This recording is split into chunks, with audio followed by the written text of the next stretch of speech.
ପିଲାମାନେ ଏବେ ଆମେ ଦେଖିବା ବିତ୍ତ ନିଷ୍କାସନର ଯେଉଁ ଆର୍ଥିକ ପ୍ରଭାବ ମାନେ ପଡ଼ୁଥିଲା। ଓକେ, ପ୍ରିଭିୟସ୍ ଭିଡ଼ିଓରେ ଆମେ କିଛିଟା ପଢ଼ି ସାରିଛି ଏବଂ ଏଇ ପାର୍ଟ 2ରେ ଆଜି ଆମେ ସବୁ ଡିସ୍କସନ୍ କରିଦେବା। ଓକେ, ଦେଖ ଯେତେବେଳେ ବ୍ରିଟିଶର ମାନେ ଆମର ଇଣ୍ଡିଆରୁ ବହୁତ ସାରା କ'ଣ କଲେ, ସମ୍ପତ୍ତି ମାନେ କ'ଣ, ଧନ ପଇସା, ଓକେ, କଳା ପଇସା ସବୁ ଆମ ଭାରତରୁ ଯେତେବେଳେ ଲୁଟିକି ତାଙ୍କ ଦେଶକୁ ନେଇଗଲେ ବ୍ରିଟେନକୁ, ସେତେବେଳେ ଯେଉଁ ଆର୍ଥିକ ପ୍ରଭାବ ଯେଉଁ ଦେଖା ଦେଇଥିଲା ନା, ସେ ପ୍ରଭାବକୁ କେତେଜଣ ଭାରତର ନେତୃବୃନ୍ଦ ମାନେ ଦେଖିଥିଲେ, ଯେଉଁମାନେ କି ପାଠଶାଠ ପଢ଼ିଛନ୍ତି, ଯେଉଁମାନେ କି ଜାତୀୟତାବାଦୀ ଥିଲେ, ନିଜ ଦେଶକୁ ଯେଉଁମାନେ ଭଲ ପାଉଥିଲେ। ତ ଏମିତି କିଛିଟା ଜାତୀୟତାବାଦୀ ନେତା ଥିଲେ, ସେମାନେ କ'ଣ କ'ଣ କହିଛନ୍ତି। ଓକେ, ପ୍ରଥମ ହେଉଛନ୍ତି ଦାଦାଭାଇ ନାରୋଜି। ସେ ଗୋଟିଏ ପୁସ୍ତକ ଲେଖିଛନ୍ତି ଏହା ବିଷୟରେ କି ବ୍ରିଟିଶ ମାନେ କିପରି ଭାରତରୁ ବିତ୍ତ ନେଇଯାଉଥିଲେ ତାଙ୍କ ଦେଶକୁ। ଓକେ, ସେ ପୁସ୍ତକର ନାଁ ହେଉଛି ଦରିଦ୍ର ଓ ଭାରତରେ ଅଣ ବ୍ରିଟିଶ ଶାସନ। ଇଂଲିଶରେ କହୁ ଆମେ poverty and on British rule in India. Okay, ତାପରେ ରମେଶ ଚନ୍ଦ୍ର ଦତ୍ତ ମଧ୍ୟ ଲେଖିଛନ୍ତି ଦୁଇଟି ଭାଗରେ ଭାରତର ଅର୍ଥନୈତିକ ଇତିହାସ ସେ ଲେଖିଛନ୍ତି। Okay, economic history of India ରଚନା କରି ଲୋକମାନଙ୍କୁ ବ୍ରିଟିଶ ବିତ୍ତ ନିଷ୍କାସନ ଓ ଆର୍ଥିକ ଶୋଷଣ ସମ୍ବନ୍ଧରେ ସଚେତନ କରାଇଥିଲେ ଏ ଦୁଇଜଣ ଯେଉଁ ଜାତୀୟତାବାଦୀ ନେତା। ଓକେ, ତ ଏ ଦୁଇଟି ପୁସ୍ତକ ମୋଷ୍ଟ ଇମ୍ପୋର୍ଟାଣ୍ଟ ଆପଣଙ୍କ ଏକ୍ଜାମ୍ ପାଇଁ। ଦରିଦ୍ର ଓ ଭାରତରେ ଅଣ ବ୍ରିଟିଶ ଶାସନ, ଏଇଟା ଗୋଟେ ହେଇଗଲା। ଆଉ ଯେଉଁ ରମେଶ ଚନ୍ଦ୍ର ଦତ୍ତ ଲେଖିଛନ୍ତି ଭାରତରେ ଅର୍ଥନୈତିକ ଇତିହାସ। ଓକେ, ଦାଦାଭାଇ ନାରୋଜି ଏବଂ ରମେଶ ଚନ୍ଦ୍ର ଦତ୍ତଙ୍କ ଏଇ ଯେଉଁ ଦୁଇଟି ପୁସ୍ତକ ଅଛି ସେଇଟାକୁ ମନେ ରଖିଥାନ୍ତୁ, ନିଶ୍ଚୟ ଆସିବାର ସମ୍ଭାବନା ଅଛି, ନହେଲେ 2 ମାର୍କରେ ଆସିବ, ଆପଣମାନେ ଲେଖିପାରିବେ। ଓକେ, ଦେଖ ଗୋପାଳ କୃଷ୍ଣ ଗୋଖଲେ କହୁଛନ୍ତି ରାଜକୀୟ ଆଇନ ପ୍ରଣୟନ ପରିଷଦରେ ଏହା ଉପରେ ଆଲୋଚନା କରିଥିଲେ। ଓକେ,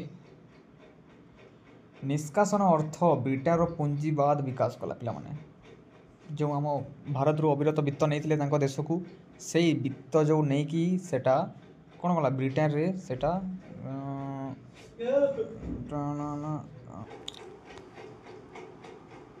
ଭାରତରୁ ଯେଉଁ ଅର୍ଥ ବ୍ରିଟେନକୁ ଗଲା, ସେ ବ୍ରିଟେନରେ ସବୁ ପଇସା ସବୁ ଖର୍ଚ୍ଚ କଲା। ଓକେ, ଅଷ୍ଟାଦଶ ଶତାବ୍ଦୀ ଊନବିଂଶ ଶତାବ୍ଦୀରେ ପ୍ରାରମ୍ଭ କାଳ ଥିଲା ବ୍ରିଟେନ ଶିଳ୍ପାୟନର ପ୍ରାରମ୍ଭ କାଳ। ଏହି ସମୟରେ ଏକ ପୁଞ୍ଜି ଏକ ଗୁରୁତ୍ୱପୂର୍ଣ୍ଣ ଭୂମିକା ନିର୍ବାହ କଲା। ବ୍ରିଟେନରେ ଦୃଢ଼ ଶିଳ୍ପାୟନ ଓ କୃଷିର ଯାନ୍ତ୍ରିକରଣ ସମ୍ଭବ ହୋଇପାରିଥିଲା। ଓକେ, କେଉଁଠାରେ, ବ୍ରିଟେନରେ। ଓକେ, ତାପରେ ଭାରତୀୟମାନଙ୍କୁ ଉଚ୍ଚ ପଦବୀରୁ ବଞ୍ଚିତ କରାଗଲା। ମାନେ ସବୁ ବଡ଼ ବଡ଼ ପୋଜିସନରେ କାହାକୁ ରଖାଗଲା, ବ୍ରିଟିଶମାନଙ୍କୁ ରଖାଗଲା ଏବଂ ଭାରତମାନଙ୍କୁ ବାଦ୍ ଦିଆଗଲା। ଭାରତମାନଙ୍କୁ ଗୋଟେ ଛୋଟ ଛୋଟ ଚାକିରି ସେତେବେଳେ ଦିଆଯାଉଥିଲା। ଓକେ, ବ୍ରିଟେନରୁ ଆସୁଥିବା ଅଧିକାରୀମାନେ ଉଚ୍ଚ ପଦବୀରେ ଅଧିଷ୍ଠିତ ହେଉଥିଲା ବେଳେ ଭାରତୀୟମାନଙ୍କୁ ଖୁବ୍ କମ୍ ଦରମାରେ ନିମ୍ନ ସ୍ଥାନରେ ନିଯୁକ୍ତି ଦିଆଯାଉଥିଲା। ଓକେ, ଭାରତର ଅବସ୍ଥା ସୃଷ୍ଟି ହେଲା। ପିଲାମାନେ ଦାଦାଭାଇ ନାରୋଜି ବିତ୍ତ ନିଷ୍କାସନକୁ ଭାରତର ଦାରିଦ୍ର୍ୟତାର ମୁଖ୍ୟ କାରଣ ବୋଲି ବର୍ଣ୍ଣନା କରିଛନ୍ତି। ସେ କହିଥିଲେ ଯେ ବ୍ରିଟେନ ଭାରତର ରକ୍ତ ଶୋଷଣ କରି ତାକୁ ଶୋଧା ବା ରକ୍ତହୀନ କରିଦେଉଛି। ବ୍ରିଟେନ କ'ଣ କରୁଛି, ଭାରତର ରକ୍ତ ସବୁ ଶୋଷି ନେଉଛି ଏବଂ ତାହାକୁ କ'ଣ କରିଦେଉଛି, କ୍ଷୁଧା କରିଦେଉଛି ବା ରକ୍ତହୀନ କରିଦେଉଛି। ଏହା କିଏ କହିଥିଲେ ପିଲାମାନେ, ଦାଦାଭାଇ ନାରୋଜି କହିଥିଲେ। ଓକେ, ତାପରେ କ'ଣ କ'ଣ ହେଲା, ଜନ ସଚେତନତା ଏବଂ ସ୍ୱାଧୀନତା ସଂଗ୍ରାମ ଦେଖାଦେଲା।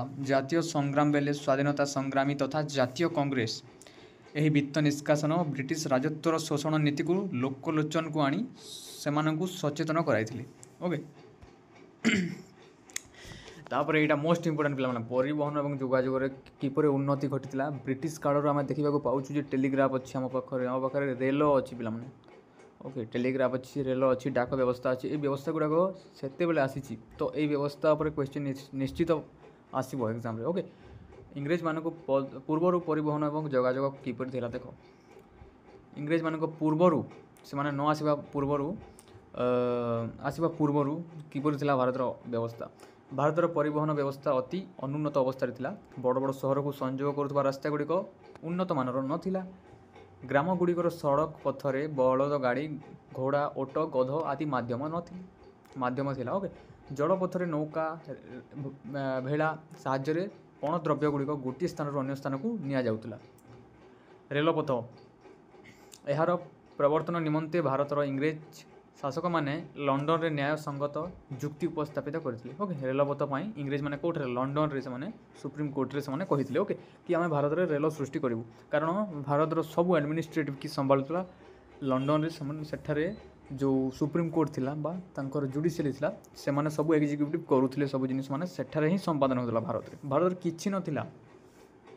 ଓକେ, ତାପରେ ଦେଖ ପ୍ରଥମ ଯୁକ୍ତି କ'ଣ ଥିଲା। ପ୍ରଥମ ଯେତେବେଳେ ସେମାନେ ଉପସ୍ଥାପନ କଲେ ତାଙ୍କର ରାୟକୁ, ଭାରତର ମୁଖ୍ୟ ସହର ବ୍ୟବସାୟ କେନ୍ଦ୍ର ପାଖରୁ ବନ୍ଦର ପାଖକୁ କଞ୍ଚାମାଲ ଇଂଲଣ୍ଡରୁ ରପ୍ତାନି ହେଉଥିବା ଶିଳ୍ପଜାତ ଦ୍ରବ୍ୟଗୁଡ଼ିକୁ ବନ୍ଦରମାନଙ୍କ ପାଖରୁ ବିଶିଷ୍ଟ ସହରମାନଙ୍କରେ କମ୍ ସମୟରେ ସୁରକ୍ଷିତ ଭାବରେ ପହଞ୍ଚାଇ ହେବ।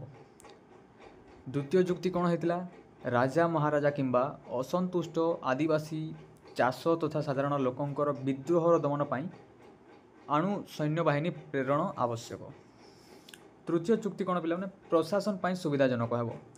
ଏସବୁ ଯୁକ୍ତିମାନେ ସେମାନେ କହୁଛନ୍ତି କେଉଁ ଆଗରେ? ସୁପ୍ରିମକୋର୍ଟ ଆଗରେ କହୁଛନ୍ତି, କାରଣ ସେମାନେ ଚାହୁଁଛନ୍ତି କି ଭାରତରେ ରେଳ ହେଉ, ରେଳ ହେଲେ ଆମେ ଭାରତର ସବୁ ଧନ ସମ୍ପତ୍ତି ବୋହିକି ଆମେ ବ୍ରିଟେନକୁ ନେଇପାରିବୁ। ଓକେ, ଚତୁର୍ଥ ଏବଂ ବିଭିନ୍ନ ପ୍ରକାର ଆମେ କାର୍ଯ୍ୟରେ ମଧ୍ୟ ଇନଭଲ୍ଭ ହୋଇପାରିବା। ଯେପରି କୌଣସି ଜାଗାକୁ ଯଦି ମିଲିଟାରୀ ପହଞ୍ଚାଇବାର ଅଛି ତ ସବୁ ମିଲିଟାରୀକୁ ଭରିଦିଅ କେଉଁଠାରେ? ଟ୍ରେନରେ ଭରିଦିଅ, ଟ୍ରେନ୍ ନେଇକି ଯିବ ତାଙ୍କୁ ଏବଂ ସେମାନେ ସହଜ ହେଉଥିଲା ଶାସନ କରିବା ପାଇଁ। ଓକେ, ଏବଂ ତାଙ୍କର ଇକୋନୋମି ମଧ୍ୟ ବଢ଼ୁଥିଲା, ପଇସା ମଧ୍ୟ ସେମାନେ ପାଉଥିଲେ। ଓକେ, ଯଦି ଟ୍ରେନ୍ ଯଦି ଗୋଟିଏ ଜାଗାରୁ ଆଉ ଗୋଟିଏ ଜାଗାକୁ ଗଲା ତ ପଇସା ଅଟୋମେଟିକ୍ ଆସିବ, ଲୋକମାନେ ତାପରେ ଧୀରେ ଧୀରେ ଯିବା ଆସିବା ଷ୍ଟାର୍ଟ କଲେ। ଓକେ, ଆଚ୍ଛା, ଚତୁର୍ଥ ଯୁକ୍ତି କ'ଣ ଥିଲା ପିଲାମାନେ? ଇଂଲଣ୍ଡର ଷ୍ଟିଲ୍ ନିର୍ମାଣ ମାନେ ତାଙ୍କର ବ୍ୟବସାୟ ପାଇଁ ପ୍ରକୃଷ୍ଟ କ୍ଷେତ୍ର, ରେଳ ଇଞ୍ଜିନ୍, ୱାଗନ୍ ତଥା ଅନ୍ୟାନ୍ୟ ଯନ୍ତ୍ରପାତି ତହିଁରୁ ପ୍ରଚୁର ଲାଭ ପାଇଲେ।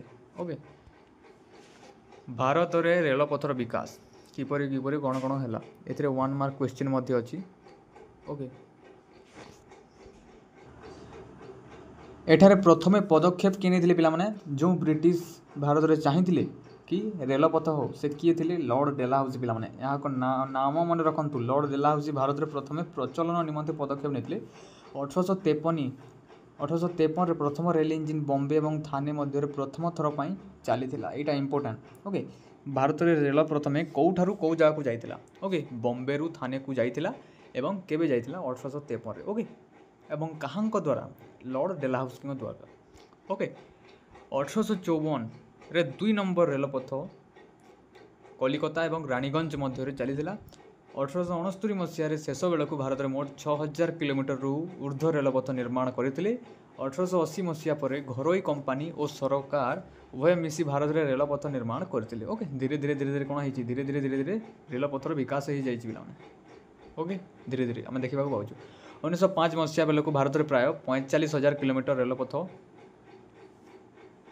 ଥିଲା। ଓକେ, ରେଳପଥ ବିକାଶର ସମସ୍ତ ଖର୍ଚ୍ଚ ଭାରତବାସୀଙ୍କ ଉପରେ ଲଦି ଦିଆଯାଉଥିଲା। ମାନେ ରେଳ ଯେତେ ସବୁ ଖର୍ଚ୍ଚ ହେଉଥିଲା, ତ ଯେତେବେଳେ ବ୍ରିଟିଶର ମାନେ କ'ଣ ମାଗୁଥିଲେ ପିଲାମାନେ? ଟ୍ୟାକ୍ସ ମାଗୁଥିଲେ। ଟ୍ୟାକ୍ସ ଆକାରରେ ସବୁ ଟ୍ୟାକ୍ସକୁ ସେମାନେ ଏଇ ଆମର ରେଳରେ, ଟେଲିଗ୍ରାଫରେ ଯେଉଁ ଯେଉଁ ଜିନିଷ ମାନେ ଇଣ୍ଟ୍ରୋଡ୍ୟୁସ୍ କରୁଥିଲେ ସେଥିରେ ଲଗାଉଥିଲେ। ଓ କାହାର ପଇସା ଏଇଟା ପିଲାମାନେ? ସବୁ ଭାରତୀୟମାନଙ୍କ ପଇସା।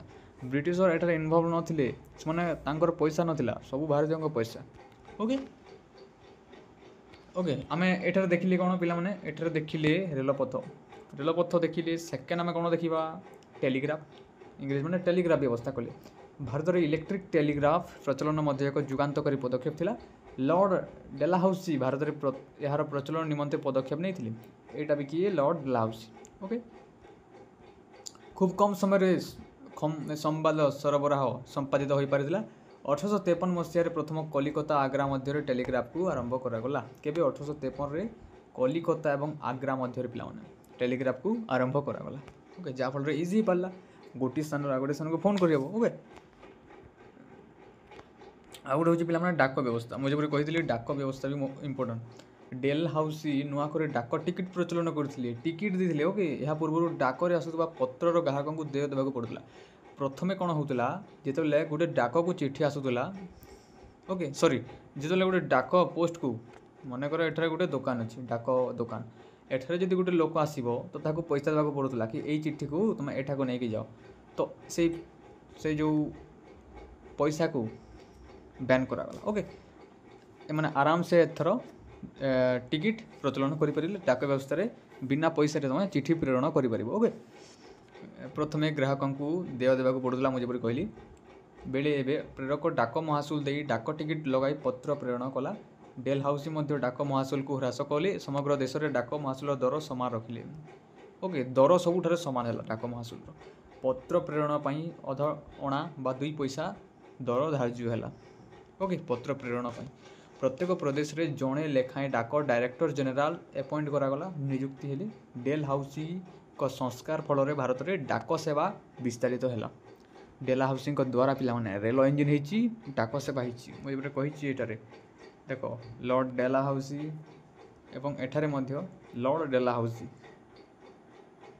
ओके लॉर्ड डेलाहाउसी तापर डाक व्यवस्था यहाँ भी देख डेलाहाउसी ओके परिवहन जोगाजोग प्रभाव कौन पड़ा पे कंचामाल गुड़िक सुविधार बंदर को पहुँचला चा कॉफी कपा मसला झोट रबर चीनी खाद्य शस्य इत्यादि सब पहुँचला शिल्प द्रव्य मान बजार रू भारतर सहर बजार को पहुँचला इंग्लैंड पुंजीपति मैंने लाभवान है इंग्लैंड जो सब बिजनेसमैन मैंने थे सब लाभवान है यातायात संवाद प्रेरण सहज है प्रशासनिक सुविधा है इंग्रेज मान द्वारा विद्रोहर दमन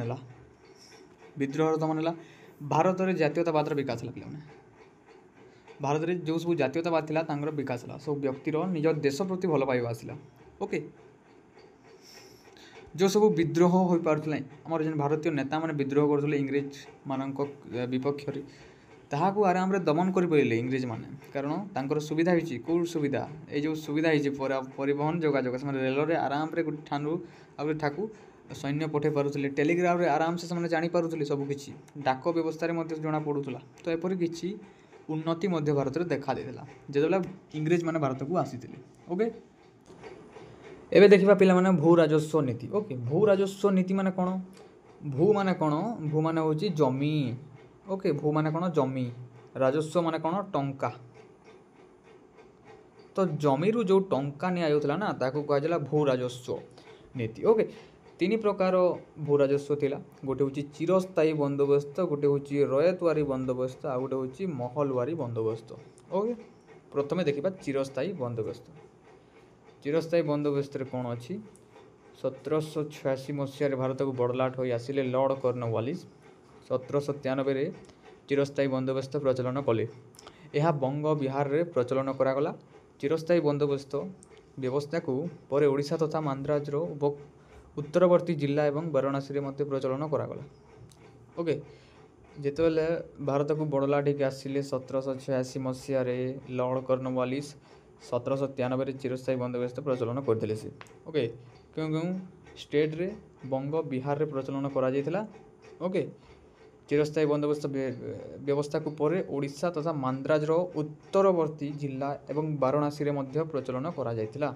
ओके चिरस्थायी बंदोबस्त मैंने कौन कहीं यहाँ भी मुझे कहीदे ओके जमीदार मान अधीन जमी थे से सबूर मालिकाना सत्व पाई नथिले जमीदार माने प्रथमे जमी बिकुले किंतु ताहार मालिकाना तांको हाथ में नथिला ओके सेतिमाई एई व्यवस्था करागला भूमि करर परिणाम विभिन्न अंचल भिन्न थिबारु कृषक माने शोषित होउथिले पिलाने ए जमी रे जह टंका अच्छी जमी कम टंका अच्छी तो कृषक माने एठी जो लाभवान होउथिले एठी जो क्षति होउथिले एपरि अभाव देखा जाउथिला ओके जलसेचन उपयुक्त व्यवस्थार अभाव और वर्षा उपर निर्भरता पानी नथिला जलसेचन नथिला कंपनी सरकार ए सब प्रति ध्यान न देई कर वृद्धि कर चलतुला अनेक कृषक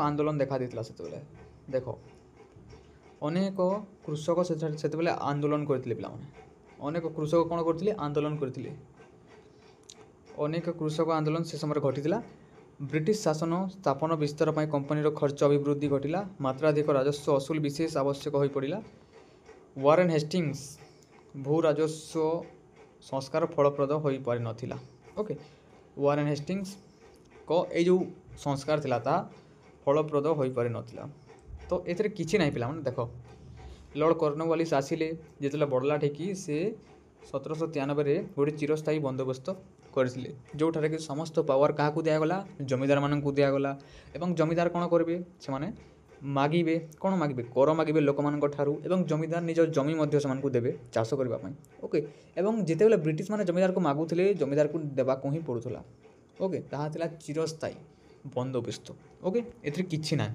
खाली एतिके बुझ एवं आराम रे लिखि परिबो हाँ यार नियम गुड़ाक कौन कौन कहि होछि जमीदार खजना आदायकारी भूस्वामी हेले जमीदार एका सर्वसर्वा हेले ओके सेमानंकर मालिकाना को वंशगत हस्तांतरित करागला माने जमीदार पुओ भी जमीदार पुओ ता पुओ एमिति कि जमीदार हे जीवो ओके प्रजा माने चाषी न होई भाग चाषी होई रहिले कारण समस्त जमीर मालिक जमीदार हेले ओके जमीदार मान को बेसी फोकस करा जायछि राजस्वर परिणाम 1765 मसीह आदाय होता परिमाण 2 गुण रखागला ओके तो बहुत राजस्व मागिले ମାନେ ବ୍ରିଟିଶ ମାନେ ନିର୍ଦ୍ଧାରିତ ସମୟ ମଧ୍ୟରେ ଦେୟ ପୈଠ ନ କରିପାରିଲେ ଜମିଦାରଙ୍କ ଅଧୀନରେ ଥିବା ଜମିର କ୍ରିୟଦଂଶ ବିକ୍ରି କରାଇ ରାଜସ୍ୱ ଭରଣା କରାଯିବ ବୋଲି ସର୍ତ୍ତ ରହିଲା। ଓକେ, ଗୋଟିଏ ନିର୍ଦ୍ଦିଷ୍ଟ ସମୟ ରଖାଗଲା ଯେଉଁ ସମୟରେ ସେମାନେ ପଇସା ଦେବେ ଏବଂ ଯଦି ପଇସା ଦେଇ ନ ପାରିଲେ ତାଙ୍କ ଜମି ଆଣିକି ଅନ୍ୟ ଜଣଙ୍କୁ ଦିଆଯାଉଥିଲା। ଏଇଟା ଥିଲା ନିୟମ। ଓକେ, ପଟ୍ଟା ଦେବାର ବ୍ୟବସ୍ଥା ଥିଲା, ଯାହାକୁ ଖିଲାପ କଲେ ରୟତମାନେ ଜମିଦାରଙ୍କ ବିରୁଦ୍ଧରେ ନ୍ୟାୟାଳୟରେ ଆଶ୍ରୟ ନେଇପାରିବେ। ଜମିଦାରମାନଙ୍କୁ ପୋଲିସ ବିଚାର କ୍ଷମତା କାଢ଼ି ନିଆଗଲା। ଜମିଦାର ରାଜସ୍ୱର 11 ଭାଗରୁ 10 ଭାଗ କମ୍ପାନୀକୁ ଦେଉଥିଲେ। କେତେ? 11 ଭାଗରୁ 10 ଭାଗ। ଏହାର କେତେ ଗୁଡ଼ିଏ ସୁଫଳ ମଧ୍ୟ ଥିଲା ଏବଂ କୁଫଳ ମଧ୍ୟ ଥିଲା ପିଲାମାନେ। ସୁଫଳ ଯାହା ବି ଜିନିଷ ହେଉ ସଂସାରରେ କେତେ ଗୁଡ଼ିଏ ତା'ର ସୁଫଳ ଥାଏ, କେତେ ଗୁଡ଼ିଏ କୁଫଳ ଥାଏ। ଓକେ, ସୁଫଳ ଗୁଡ଼ିକ କ'ଣ କ'ଣ ଅଛି ଏଠାରେ? ଇଂରେଜ ସରକାରଙ୍କୁ ତାଙ୍କର ବାର୍ଷିକ ଯୋଜନା ଅଟକଳ କରିବାର ସୁଯୋଗ ମିଳିଲା। ଜମିଦାରମାନେ ଏହି ବନ୍ଦୋବସ୍ତ ଦ୍ୱାରା କେତେକାଂଶରେ ଉପକୃତ ହୋଇଥିଲେ। ସାମୟିକ ଜନ ଆନ୍ଦୋଳନକୁ ଦବାଇ ଦେବା ପାଇଁ ବ୍ରିଟିଶ ଜମିଦାରଙ୍କ ସହାୟତା ନେଉଥିଲେ। ପଟ୍ଟା ପାଇବା ଫଳରେ କୃଷକ ନିଜକୁ ସୁରକ୍ଷିତ ମନେ କଲା। ପୋଲିସ ଓ ବିଚାର କ୍ଷମତା ଜମିଦାରମାନଙ୍କ ଠାରୁ ପ୍ରତ୍ୟାହାର ଫଳରେ ଅଧିକାଂଶ କୃଷକ ଅତ୍ୟାଚାରୀ ଜମିଦାରମାନଙ୍କ କବଳରୁ ମୁକ୍ତ ହେଲେ। ଉଭୟ ଜମିଦାର ଓ ଚାଷୀ କୃଷି ଉତ୍ପାଦନ ବୃଦ୍ଧି କରି ଲାଭବାନ ହେଲେ। ଏଇଟା ହେଉଛି କିଛିଟା ସୁଫଳ। ମାନେ ଜମିଦାରମାନେ ଟିକେ ଟିକେ ଭଲ ହେଲେ, ମାନେ ସେମାନେ ଆରାମରେ ସେମାନେ ଚଳିପାରିଲେ, ସେମାନଙ୍କୁ ଫୋର୍ସ କରା ନଗଲା, କିନ୍ତୁ ଏକ ନିର୍ଦ୍ଦିଷ୍ଟ ସମୟ ରଖାଗଲା ଯେଉଁ ସମୟରେ ସେମାନେ ତାଙ୍କର ପଇସା ଆଣିକି ଦେବେ, ରାଜସ୍ୱ ଆଣିକି ଦେବେ। ଓକେ, ଏବଂ ସବୁ ପାୱାର ଜମିଦାର ହାତଙ୍କୁ ଦିଆଗଲା ଏବଂ ଜମିଦାରଙ୍କ ପାୱାର ହେରିଡେଟରୀ ରହିଲା। ହେରିଡେଟରୀ ମାନେ କ'ଣ ପିଲାମାନେ? ବଂଶଗତ ରହିଲା। ଓକେ, ଏବଂ ଆଉ କ'ଣ ରହିଲା ଏଠାରେ? କୃଷକମାନଙ୍କୁ କିଛି ଗୁଡ଼ିଏ ପାୱାର ମଧ୍ୟ ଦିଆଗଲା। ପାୱାର କହିଲେ ଏଠାରେ ପାୱାର ଟୋଟାଲି ଦିଆଯାଇନଥିଲା, କିନ୍ତୁ କୃଷକମାନେ ଅତ୍ୟାଚାର ହେଲେ ସେମାନେ କହିପାରିବେ ବ୍ରିଟିଶମାନଙ୍କୁ। ଓକେ, ଏବଂ ଜମିଦାରମାନଙ୍କ ଦ୍ୱାରା ସେତେବେଳେ କୃଷକମାନେ ବହୁତ ଆନ୍ଦୋଳନ କରୁଥିଲେ। ତ ଜମିଦାରମାନଙ୍କ ଯଦି ଆଶ୍ରୟ ନେବେ ବ୍ରିଟିଶମାନେ ଜମିଦାରମାନଙ୍କ ସହିତ ମିଶିକି ସେଇ ଆନ୍ଦୋଳନକୁ କମେଇ ମଧ୍ୟ ଦେଉଥିଲେ, ଯେଉଁ ଆନ୍ଦୋଳନ ମାନେ କୃଷକମାନେ କରୁଥିଲେ। ସେଥିପାଇଁ ମଧ୍ୟ ଜମିଦାରମାନେ ବ୍ରିଟିଶମାନଙ୍କ ସାଥିରେ ଥିଲେ। ଓକେ, ତ ଏହା ସବୁ ବିଭିନ୍ନ ପ୍ରକାର ନିୟମ ମାନେ ଥିଲା ପିଲାମାନେ, କି ବ୍ରିଟିଶ କିପରି ଜମିଦାରମାନଙ୍କ ସହାୟତାରେ ଭାରତୀୟ ଲୋକମାନଙ୍କ ଠାରୁ ହିଁ ପଇସା ମାଗୁଛି ଏବଂ ସେଥିରେ ଜମିଦାର ମଧ୍ୟ ଲାଭବାନ ହେଉଛି ଏବଂ ବ୍ରିଟିଶ ମଧ୍ୟ ଲାଭବାନ ହେଉଛି, କିନ୍ତୁ କୃଷକ ଫସି ଯାଉଛି ଏଠି। ତ ଏମିତି କିଛିଟା ନୀତି ନିୟମ ଥିଲା। କୁଫଳ କ'ଣ ଅଛି? ମନ ଇଚ୍ଛା ସେ କର ଧାର୍ଯ୍ୟ କଲା। ମାନେ ବ୍ରିଟିଶ ଇଷ୍ଟ ଇଣ୍ଡିଆ କମ୍ପାନୀ କ'ଣ କଲା? ମନ ଇଚ୍ଛା ଯେତେ ତା'ର ମର୍ଜି ଲାଗିଲା ସେତେ ସେ ଚାର୍ଜ କଲା, ମାନେ ସେତେ ସେ ରାଜସ୍ୱ ମାଗିଲା, ମାନେ ଧାର୍ଯ୍ୟ ସେ ନିଜେ କଲା। ପରିମାଣ ହେଲା 1794ରୁ 1807 ମସିହା ମଧ୍ୟରେ ଅର୍ଦ୍ଧେକ ଜମିଦାରୀ ବିକ୍ରି ହୋଇଯାଇଥିଲା ପିଲାମାନେ। ଜମିଦାରମାନେ ଗ୍ରାମାଞ୍ଚଳରେ ନିଜର ଏଜେଣ୍ଟମାନଙ୍କୁ ନିଜ ଦାୟିତ୍ୱ ଅର୍ପଣ କରି ସୁଦୂର ସହରରେ ବାସ କରି ମୌଜ ମଜଲିସରେ ଜୀବନ ଯାପନ କରିଥିଲେ। ଓକେ, ଜମିଦାରମାନଙ୍କର କିଛି ଚିନ୍ତା ନାହିଁ, ଆମେ ପଇସା ଦେବୁ, କିନ୍ତୁ କେତେ ଗୁଡ଼ିଏ ଲୋକକୁ ମଧ୍ୟ ସେଠାରେ ଜମିଦାରମାନେ ଇନଭଲ୍ଭ କରିକି ସେମାନେ ପଳାଉଥିଲେ ମଜା ମଜଲିସ କରିବା ପାଇଁ। ଓକେ, ଏହା ଦେଖାଦେଉଥିଲା, ମାନେ କାମ ମଧ୍ୟ ଭଲସେ କରୁନଥିଲେ ସେମାନେ, କିନ୍ତୁ ପଇସା ଧୁମ ପାଉଥିଲେ, ବହୁତ ପାଉଥିଲେ। ଓକେ, ଏହା ଫଳରେ କୃଷକମାନଙ୍କ ଭଲ ମନ୍ଦ ବୁଝିବା ପାଇଁ କେହି ରହିଲେ ନାହିଁ। ନିର୍ଦ୍ଦିଷ୍ଟ ସମୟ ମଧ୍ୟରେ ପାଇଁ କରିପାରୁନଥିଲେ। ସୂର୍ଯ୍ୟାସ୍ତ ଆଇନ ବଳରେ ଜମିଦାରୀ ନିଲାମ କରାଯାଉଥିଲା। ଓକେ, ସୂର୍ଯ୍ୟାସ୍ତ ମାନେ ସୂର୍ଯ୍ୟ ଯେତେବେଳେ ଅସ୍ତ ହୁଏ ନା, ସେ ସମୟରେ ଗୋଟିଏ ଦିନ ନିର୍ଦ୍ଧାରିତ କରାଯାଏ। ସେହି ନିର୍ଦ୍ଧାରିତ ଦିନରେ ଏଇ ଯେଉଁ କୃଷକମାନଙ୍କୁ, ଯେଉଁ ଚାଷୀମାନଙ୍କୁ ସେମାନଙ୍କୁ ପଇସା ଦେବାକୁ ପଡ଼ୁଥିଲା, ରାଜସ୍ୱ ଦେବାକୁ ପଡ଼ୁଥିଲା। କାହାକୁ? ବ୍ରିଟିଶମାନଙ୍କୁ। ସେଇଟା କିଏ ଦେବ? ଜମିଦାର ଦେବ। ତ ଯେତେବେଳେ ଜମିଦାର ପଳାଇଗଲା, ମଜା ମଜଲିସ ସେ କଲା, ତା'ର ନିଜର ଲୋକକୁ ଏଠାରେ ରଖିଦେଇକି ପଳାଇଲା, ସେତେବେଳେ ଏଇ ଲୋକମାନଙ୍କ ଭଲ ମନ୍ଦ ବୁଝିବା ପାଇଁ କେହି ରହିଲେ ନାହିଁ। ଚାଷୀମାନଙ୍କ ଭଲ ମନ୍ଦ ବୁଝିବା ପାଇଁ କେହି ରହିଲେ ନାହିଁ ଏବଂ ସୂର୍ଯ୍ୟାସ୍ତ ଆଇନ ବଳରେ ସେମାନଙ୍କୁ ନିର୍ଦ୍ଦିଷ୍ଟ ସମୟ ମଧ୍ୟରେ ପଇସା ଦେବାକୁ ପଡ଼ୁଥିଲା। ଓକେ, ବହୁତ ଖରାପ ଥିଲା ପିଲାମାନେ। ତ ଚିରସ୍ଥାୟୀ ବନ୍ଦୋବସ୍ତ କିଛି ନାହିଁ ପିଲାମାନେ। ଆପଣଙ୍କୁ ଯଦି ପଚାରିଲେ 1793ରେ ଯେତେବେଳେ ବଡ଼ଲାଟ ହେଇକି ଆସିଲେ, କିଏ? ଆମର ଏଇ ଯେଉଁ କିଏ ଥିଲେ ନା, ସେଇ ବଡ଼ଲାଟ ଲର୍ଡ଼ କର୍ଣ୍ଣୱାଲିସ, ସେ ଯେତେବେଳେ ଭାରତକୁ ଆସିଲେ ବଡ଼ଲାଟ ହେଇକି ଚିରସ୍ଥାୟୀ ବନ୍ଦୋବସ୍ତ 1793ରେ ପ୍ରଚଳନ କରିଥିଲେ। ଓକେ, ଏତିକି ଲେଖିବାର ଅଛି ଏବଂ ଏଥିରେ କ'ଣ କ'ଣ ଅଛି ବୋଲି କହିଲେ ତୁମେ ଲେଖିପାରିବ। ଏଠାରେ ସର୍ବୋଚ୍ଚ ଅଧିକାରୀ କିଏ ରହୁଥିଲେ? ଜମିଦାରମାନେ ରହୁଥିଲେ। ତାଙ୍କର ପାୱାର ଥିଲା ବଂଶଗତ ଏବଂ ଜମିଦାରମାନେ ସବୁକିଛି କରୁଥିଲେ। ଏଠାରେ ସେମାନେ ନିର୍ଦ୍ଦିଷ୍ଟ ତାଙ୍କ ହାତରେ ସବୁ ଥିଲା, ଜମିମାନେ ଥିଲା ଏବଂ ଜମିଦାରମାନେ ହିଁ ଜମି ରଖୁଥିଲେ ତାଙ୍କ ହାତରେ ଏବଂ ସେମାନେ କୃଷକମାନଙ୍କୁ ଦେଉଥିଲେ ଏବଂ କୃଷକମାନେ ଚାଷ କରିକି ସବୁ ପଇସା ଗୋଟେ ନିର୍ଦ୍ଦିଷ୍ଟ ସମୟ ମଧ୍ୟରେ ସୂର୍ଯ୍ୟାସ୍ତ ନିୟମ ଅଧୀନରେ ଯାଇକି कृषक मैंने सब पैसा जमीदार को दौले और जमीदार गोटे निर्दिष्ट समय मध्य ब्रिटिश सरकार को दौले जद्वारा कि से चली पारे एमती किसी ओके एमती किसी लिखिबार अच्छी आम चिरस्थायी बंदोबस्त तापर देखा रयतवारी बंदोबस्त मुझे लिखिदी रयत मैंने कौन पे मैंने चाषी मांद्राज प्रेसिडेन्सी गवर्नर सार थॉमस मुनरो यह ध्यान दिंतु यहाँ ध्यान दियो ओके सार थॉमस मुनरो 1820 रयतवारी बंदोबस्तर प्रचलन करते ओके मुझे जोड़ा दे दीजिए 1820 सार थॉमस मुनरो रयतवारी बंदोबस्त ओके यह द्वारा रयत बा चाषी मान डायरेक्टली जाइकी जमी जमार बंदोबस्त करागला यह बॉम्बे प्रेसिडेन्सी किसी अंचल प्रचलन करागला एठार किसी ना रयतवारी मैंने डायरेक्ट चाषी मान पाखक जाइकी डिलिंग करागला सहित पैसा आदान प्रदान हेबो बोली कथा करागला एथिरे जमीदार रहिले ना पिला माने जेपरि जमीदार मान रहउतले आउ जमीदार मान को निया गला नहीं आमे डायरेक्ट चाषी मान ठारू पैसा मागिबा एपरि बंदोबस्त थिला एठरे ओके किछिटा नियम हैला प्रजा माने हेले सरकार भाग चाषी भू राजस्व जदि नियमित भावे पैठ करती तेबे जमीर प्रजासत्व अधिकार अक्षुण्ण रहिबो अन्यथा खजना नदेले चाषी तार जमीर मालिकाना हराइबो यही व्यवस्था चिरस्थायी नक अति कम समय न करी 30 वर्ष चुक्तिबद्ध करागला 30 वर्ष पर्यंत एमती करेंगे चाषी मैंने एमती देवे डायरेक्ट चाषी मान सहित डिलिंग हे चाषी मैंने पैसा आणिकी इंग्रेज सरकार को देवे और गोटे निर्दिष्ट समय मध्य देवे ओके यहाँ था व्यवस्था किए करते 1820 सार थॉमस मुनरो रयतवारी बंदोबस्त ओके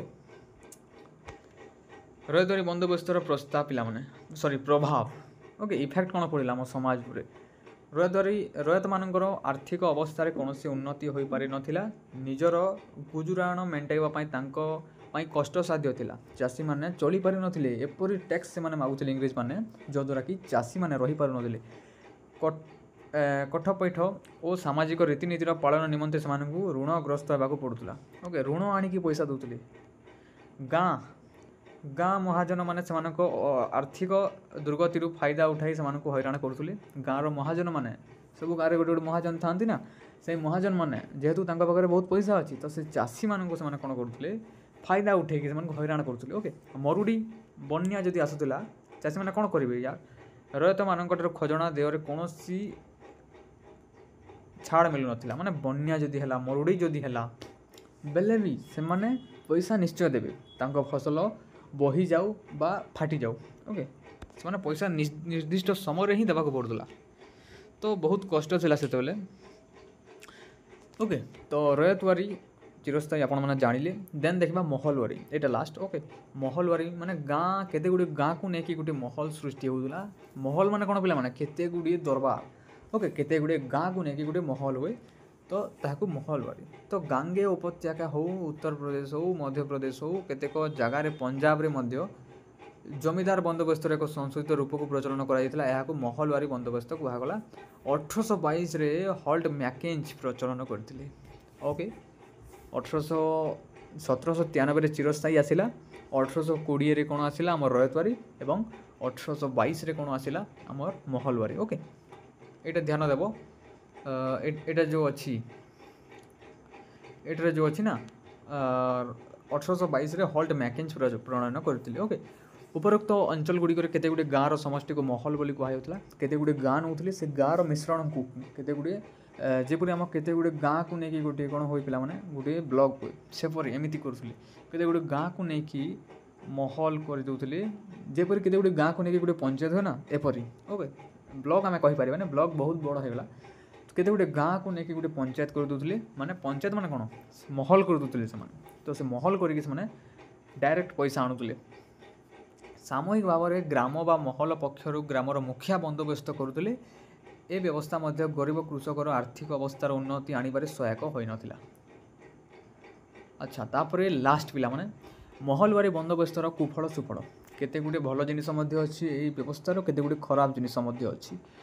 तो महल मुखिया माने बेस लाभ पाइले एठार मुखिया माने गाँ महल रे मुख्य के थिला बेले माने मुखिया माने थिले तो से मुखिया माने सब कर आणुथिले एवं से मुखिया कहा को दौले ब्रिटिश मान को दौले तो ब्रिटिश माने कहा सांगरे डिलिंग करते मुखिया मान सांगरे डायरेक्ट ब्रिटिश कौन डायरेक्ट जीव ना गोटे गोटे घर पाखक जाकि कौन मागिब पैसा ना एमती हो नाला सबू गाँ केते गुटे महल तैयारी हो जाऊला और से महल गोटे मुखिया बसुले और से मुखिया को आनिक सब पैसा दे दूसरे से पैसा आनिकी मुखिया केते गुटे रखिकी ब्रिटिश सरकार को दे दूसरा ओके ब्रिटिश सरकार तो जापरनी ना गोटे गोटे सेपरेट घर को मागिबा तो मुखिया देउथले ओके इंग्रेज माने स्थिर आदाय पाइले माने स्थिर है पैसा पैसा याड़े सियाड़े गला ना जी कहते से पाइले आराम से चाषी मैंने गाँ मुखिया द्वारा अत्याचारित हेले गाँ मुखिया मैंने भी एठारे बहुत बड़ चोर पिला गाँव मुखिया मैंने से शासन करने को लगे धीरे धीरे चाषी मैंने करज और ऋण आनी खजना पैठ कले चाषी मैंने कौन करेंगे से बन्या भी होता बहुत मरुड़ी भी होता तो से कर आनी से खजना पैठ करुले से लोन आनिकी आम जो कहू लोन ओके ऋण आनिकी खजना दौले पैसा दौले से चाषी मैंने महाजन माने विभिन्न उपाय चाषी मान को ठकिले और जमी हड़प कले महाजन माने बहुत परिमाण ठकिले एवं जमी को छड़े आनिले कारण से कौन एमती अधिकार नाला चाषीर एवं जपरी अच्छी फंडामेंटाल राइट ड्यूटी ओके से किसी नाला तो चाषी कौन कर छोट लोकटा से तो एम बड़ बड़ लोक डिलिंग होता क्या सांगे ब्रिटिश मान सांगे तो कौन करेंगे से ओके अनावृष्टि प्राकृतिक विपर्य समय चाषी मैंने बहुत दुख भोग कले पिला मुझे कहली केतले बन्या केतले बात्या केतले जब मरुड़ी पड़ जाऊँगी से किसी नाला पाखे ऋण आनी करज आनिकी से कौन आमर पैसा दौले बा राजस्व प्रदान करुले क्या ब्रिटिश मान ये सब चैप्टर नोट मु क्लीयर कर दीजिए पिला माने आउ किछि ना ये चैप्टर एतिकी पढ़ी जातु एटा कंप्लीट नोट ओके एटा होची कंप्लीट नोट पिला वीडियो केमिति लागिछि जदि शेष पर्यंत जे देखिछ से माने आई एम द टॉपर लिखंतु कमेंट रे एवं चैनल को सब्सक्राइब कर दियंतु एवं डिस्क्रिप्शन लिंक अच्छी टेलीग्राम रे जाके जॉइन होंतु ओके से पर्यंत विदाय दियंतु रहिली जय जगन्नाथ।